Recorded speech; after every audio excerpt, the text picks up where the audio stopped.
Assalamualaikum warahmatullahi wabarakatuh. Salam Om Swastiastu, Namo Buddhaya, dan salam sejahtera bagi kita semua. Yang saya hormati Ibu Dr. Haji Tuti Rastuti, SHMH, selaku dosen pengampu mata kuliah kompetisi bisnis yang saya hormati. Perkenalkan, saya Raka Satria Wibawa. Dengan NPM 23 di kelas A. Pada kesempatan kali ini, saya akan mempresentasikan hasil analisis jurnal yang saya temukan, yaitu dengan judul Tinjauan Green Economy dalam Hukum Persaingan Usaha di Indonesia. Presentasi ini akan membahas bagaimana konsep green economy, mulai dari bersinggungan dengan hukum persaingan usaha, serta bagaimana hukum dapat beradaptasi terhadap tuntutan keberlanjutan lingkungan tanpa mengesampingkan prinsip persaingan yang sehat.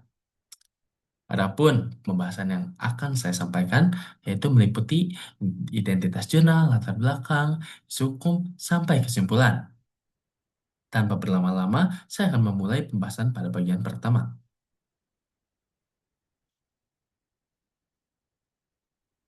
Tak kalah penting, ini hal yang paling penting yaitu identitas jurnal sendiri.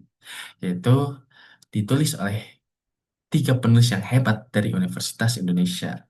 Tentunya Fakultas Hukum. Yaitu yang berjudul Tinjauan Green Economy dalam Hukum Persaingan Usaha di Indonesia.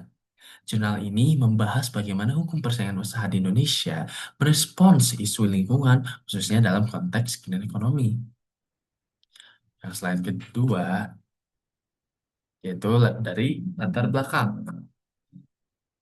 Latar belakang dalam jurnal ini berangkat dari meningkatnya krisis lingkungan global seperti perubahan iklim, pencemaran, dan kerusakan ekosistem. Sebagai respons, muncul konsep green economy, yaitu sistem ekonomi yang tidak hanya mengejar pertumbuhan, tetapi juga memperhatikan keberlanjutan lingkungan. Namun, dalam praktiknya, penerapan green economy seringkali membutuhkan biaya tambahan. Misalnya, yang pertama biaya produksi ramah lingkungan, kedua pajak karbon, dan terakhir pembatasan produk tidak ramah lingkungan. Masalahnya, biaya ini dapat berdampak pada kenaikan harga, pembatasan pilihan konsumen, dan bahkan potensi pelanggaran hukum persaingan usaha. Nah, disinilah muncul konflik yang antara dengan kepentingan lingkungan dan prinsip persaingan usaha yang sehat. Berikutnya, yaitu dari isu hukum inti. Dari latar belakang tersebut, muncul beberapa isu hukum yang utama. Pertama, apakah hukum persaingan usaha di Indonesia sudah mengakui aspek lingkungan sebagai pertimbangan hukum? Yang kedua, apakah pembatasan persaingan dapat dibenarkan jika tujuannya untuk melindungi lingkungan? Dan yang ketiga, bagaimana posisi green economy dalam sistem hukum persaingan usaha yang selama ini lebih berorientasi pada efisiensi ekonomi? Intinya, jurnal ini menyoroti adanya ketidakjelasan dan kekosongan norma hukum terkait aspek lingkungan dalam hukum persaingan usaha. Berikutnya, ada kerangka teori dan alat analisis. Ini tak kalah penting, yang paling penting juga termasuknya di pembahasan kali ini kita, yaitu kerangka teori. Yang pertama, tentu saja green economy sebagai dari pengacu utama dari judul. Yang kedua, hukum persaingan usaha, dan terakhir, rule of reason.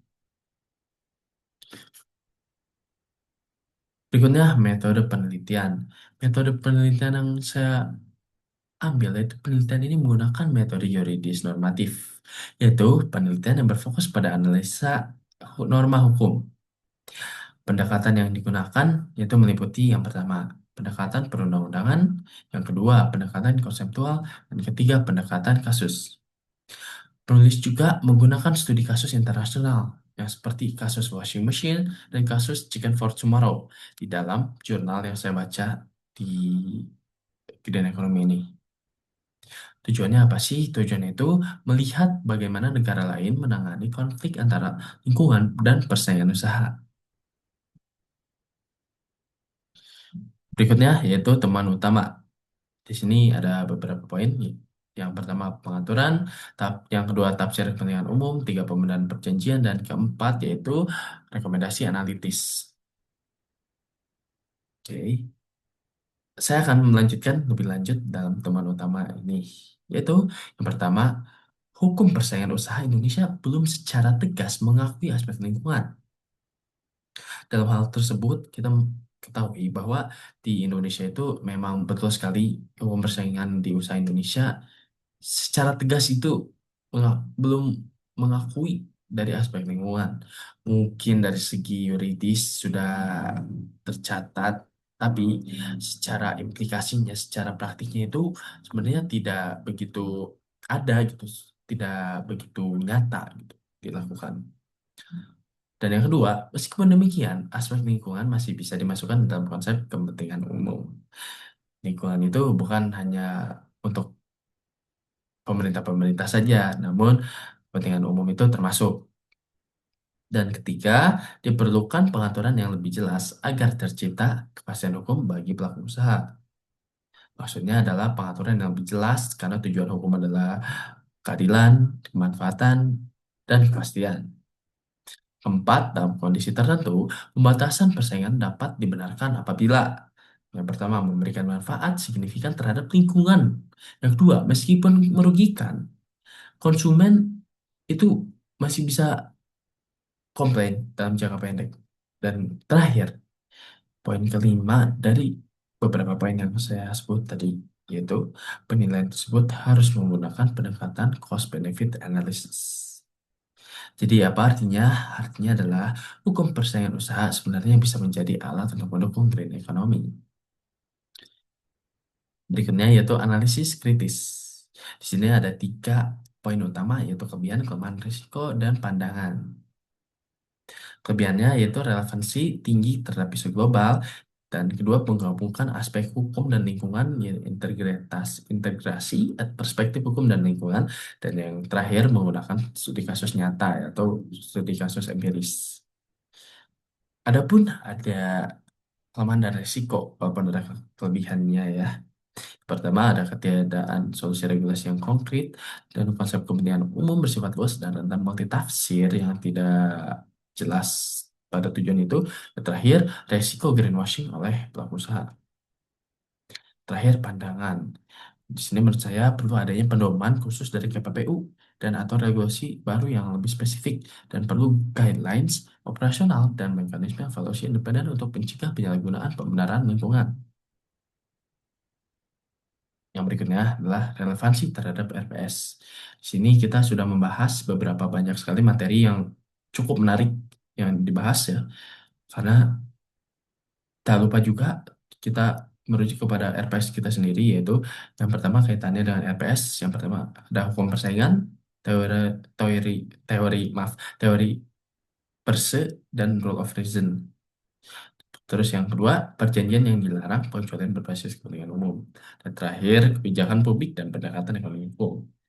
Implikasinya bagaimana dan bagaimana penerapan untuk terhadap RPS ini, implikasi pengajaran. Itu yang pertama studi kasus sebagai alat diskusi yang kritis. Yang kedua latihan analisis cost benefit dalam konteks hukum. Dan yang ketiga diskusi etika regulasi dan pencegahan greenwashing. Jadi jurnal ini memperluas pemahaman bahwa hukum persaingan usaha tidak hanya fokus pada efisiensi ekonomi, tetapi juga dapat mempertimbangkan aspek lain seperti lingkungan dan keberlanjutan. Sebagai penutup, di sini ada beberapa poin lagi. Yang pertama ada kesimpulan utama, rekomendasi kebijakan, dan langkah akademik dan praktis. Jadi sebagai penutup, yaitu hukum persaingan usaha di Indonesia, balik lagi, belum secara eksplisit mengakomodasi aspek lingkungan. Namun, melalui pendekatan seperti rule of reason dan cost-benefit analysis, grand ekonomi masih dapat diakomodasi. Kedepannya diperlukan pembaruan regulasi, pengakuan eksplisit terhadap aspek lingkungan juga itu yang paling penting. Tujuannya adalah menciptakan keseimbangan antara pertumbuhan ekonomi dan kelestarian lingkungan.